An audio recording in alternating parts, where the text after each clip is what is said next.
कि आपने कभी ऐसा फील किया है कि आप एजुकेटेड हैं, कैपेबल हैं, बहुत कुछ कर सकती हैं, लेकिन रिस्पॉन्सिबिलिटीज के बीच में कहीं ना कहीं आप खुद को पीछे छोड़ चुकी हैं। सुबह से रात तक हम बहुत कुछ करते हैं, घर, बच्चे, फैमिली, खाना, प्लानिंग, सबकी जरूरतें। लेकिन जब अपनी बात आती है तो अक्सर हम सोचते हैं मेरे लिए टाइम ही नहीं है, अब स्टार्ट करके क्या होगा, इतने साल का गैप हो गया है, क्या मैं कर भी पाऊंगी, लोग क्या कहेंगे। अगर आपके मन में भी कभी ये थॉट्स आए हैं तो आप बिल्कुल सही जगह पर हैं। आप मदर हो सकती हैं, आप वाइफ हो सकती हैं, आप होम मेकर हो सकती हैं, लेकिन आप लर्नर भी हो सकती हैं, क्रिएटर भी हो सकती हैं, प्रोफेशनल भी हो सकती हैं, और अपने सपनों के लिए काम करने वाली वुमेन भी हो सकती हैं। अगर आप भी चाहती हैं कि आपके बच्चे आपको सिर्फ रिस्पॉन्सिबिलिटीज निभाते हुए नहीं बल्कि अपने सपनों के लिए ग्रो करते हुए देखें, तो ये जर्नी आपके लिए है। अगर आपने करियर ब्रेक लिया है, इसका मतलब यह नहीं कि आपकी कैपेबिलिटीज खत्म हो गया है। अगर आप कई सालों से घर संभाल रही हैं, इसका मतलब यह नहीं कि आप एजुकेशन आपकी वेस्ट हो चुकी है। अगर आपने अभी तक ऑनलाइन कुछ नहीं शुरू किया, इसका मतलब ये नहीं कि आप बिल्कुल लेट हो चुकी हैं, लेकिन बहुत सारी स्किल्स डेवलप किए हैं।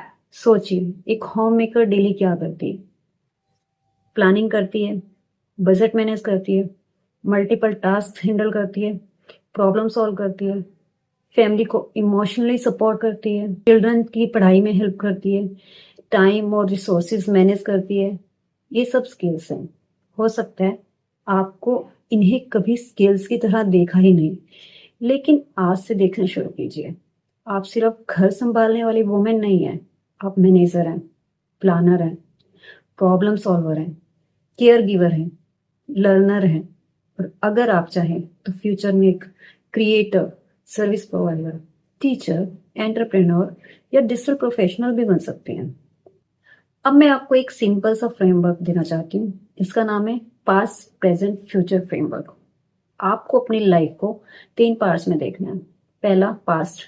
अपने आप से पूछिए, मैंने पहले क्या स्टडी की, पहले क्या काम किया, मैंने कौन कौन से एक्सपीरियंसेस लिए, मैंने किस चीज में अच्छा परफॉर्म किया, मुझे कौन कौन सी चीजें सीखना पसंद है। हो सकता है आपने टीचिंग की हो सकता है आप कोई आईटी बैकग्राउंड से हो सकता है आपको writing, organising, speaking, designing, helping, कुछ भी पसंद हो। ये जो पास्ट रहा आपका, वो फाउंडेशन बनेगी आपकी। अब अपने प्रेजेंट को देखिए। आज आप किन चीजों में नेचुरली अच्छी हैं? क्या आप प्लानिंग अच्छी करती हैं? क्या आप बच्चों को पढ़ाने में अच्छी हैं? क्या आप लोगों को समझाने में अच्छी हैं? क्या आप recipes, fashion, parenting, wellness, education, spirituality या टेक्नोलॉजी, किसमें इंटरेस्ट रखती हैं? क्या लोग आपसे एडवाइस लेते हैं? आपकी डेली लाइफ में कुछ क्लोज छुपे हुए हैं। अगर आप बच्चों को पढ़ाने में इंटरेस्ट रखती हैं तो फ्यूचर में education related content, worksheets, AI study prompts, कुछ भी हो सकता है। अगर आप ऑर्गेनाइज हैं तो वर्चुअल असिस्टेंट, प्लानिंग टेम्पलेट्स या प्रोडक्टिविटी कंटेंट डायरेक्शन है। अगर आपको टेक्नोलॉजी सीखना अच्छा लगता है तो एआई टूल्स, कैनवा या कंटेंट क्रिएशन, डिजिटल स्किल्स, ये भी आपका पाथ हो सकता है। अब फ्यूचर की बात करूं तो अब खुद से पूछिए, 1 साल बाद मैं कैसी वुमेन बनना चाहती हूँ? क्या मैं एक कॉन्फिडेंट वुमेन बन सकती हूँ? क्या मैं एक स्किल सीखना चाहती हूँ? क्या मैं अपनी इनकम स्टार्ट करना चाहती हूँ? क्या मैं सोशल मीडिया पर अपनी आइडेंटिटी बिल्ड करना चाहती हूँ? क्या मैं अपने बच्चों के सामने एग्जाम्पल बनना चाहती हूँ? सो याद रखिए, पास्ट आपको एक्सपीरियंस देगा, प्रेजेंट आपको स्ट्रेंथ देगा, फ्यूचर आपको डायरेक्शन देगा। अब मैं चाहती हूँ कि आप इस वीडियो को सिर्फ सुने नहीं, इस पर एक्शन भी लें। सो मिलते हैं नेक्स्ट वीडियो में, तब तक के लिए कीप लर्निंग।